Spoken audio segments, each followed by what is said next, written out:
All right, hello, good people, and welcome back to Unit 2 Choices. This is your technically, I gotta count 1, 2, 3, 4, a lesson with me in this particular unit. So the costs of life after high school are a lot. Okay, so I always forget to get that thing together. Okay, so let's talk about first of all, how do we balance a budget? When we talk about costs, what are some things that we need to think about with budgeting? Okay.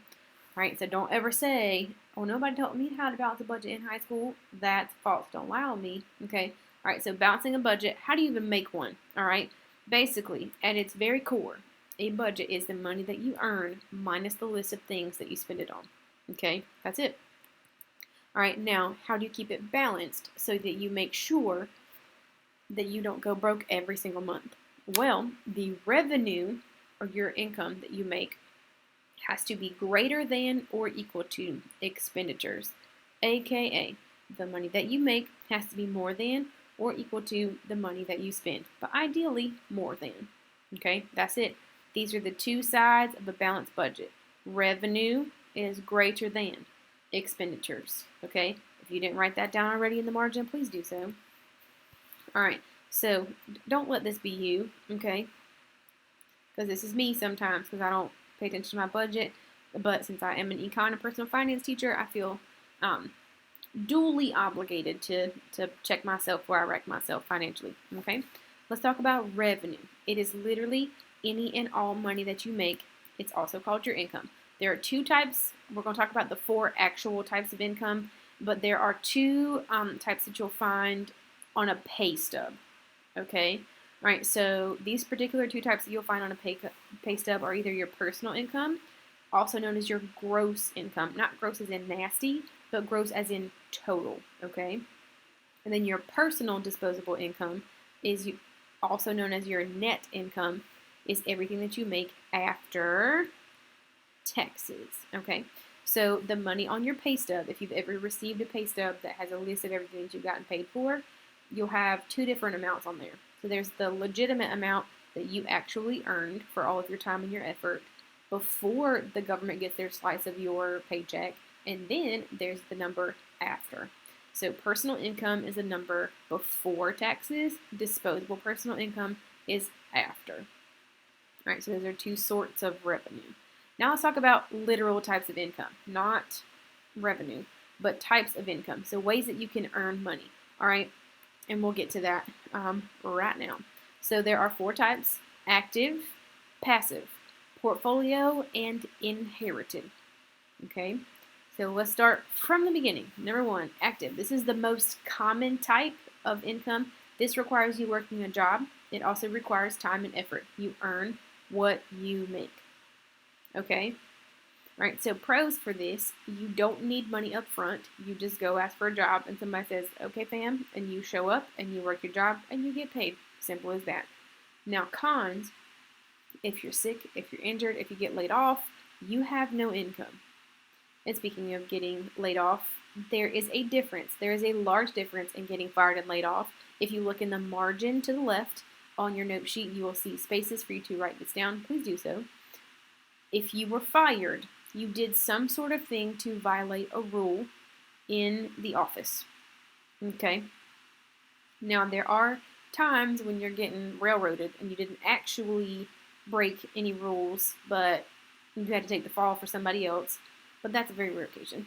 If you got laid off, that doesn't mean you did anything wrong. That means that the employer could not pay you because they ran out of money. So that's on the employer. That's not on you. So if you are to go to get another job, let's say after you have been laid off, when it says like your reason for leaving, like we looked at on our previous application, you would say layoff. And it wouldn't, that's not to say that you did anything wrong. You might have been a fantastic employee, but they just did not have enough money to pay you. Okay? The second sort of income is passive. That's any money that comes from resources that you own, but you don't actively have to work on all the time. So, for example, rental properties are one. If you bought a house that was a rental property, somebody else lives there, somebody else cleans it, somebody else cuts the grass or whatever, and you just get a check for their rent every month. That's it. Or royalties. If you are an artist and you have put out a song, you get money every single time a radio station plays your song, or every single time it's played like on Spotify or iTunes or whatever. You get money from that, and that's called royalties. Or an online automated business. So, for example, Visa or MasterCard, they don't have to do anything in order to get money from any business that has a Visa or a MasterCard, like a chip reader. If there's a thing, like if it's any place that is not just cash or check only, and they have like a credit card machine, Visa gets 2% of the profit from every single transaction that is used via a credit card. There's a pizza place in my hometown that is only cash or check, and he has an ATM sitting inside of the door. And he used to not have an ATM, which was wildly inconvenient if you forgot to bring cash. But he does not want to pay any of his profit to Visa or MasterCard, which, I mean, I can't blame him. So he has an ATM sitting outside, just like Cubby's over here in Greenville. They are only cash. You can't do nothing but write a check or pay cash inside of there because they don't want to have to fool with card readers. Okay, so pros, there's basically no effort needed, but the cons, you do need money up front. All right, specifically with royalties, people still earn royalties even after death. Artists like Michael Jackson, Whitney Houston, they earn money even after they die, or like Prince, or what's his man's name? Jack Nicholson. So George Harrison earned $9 million.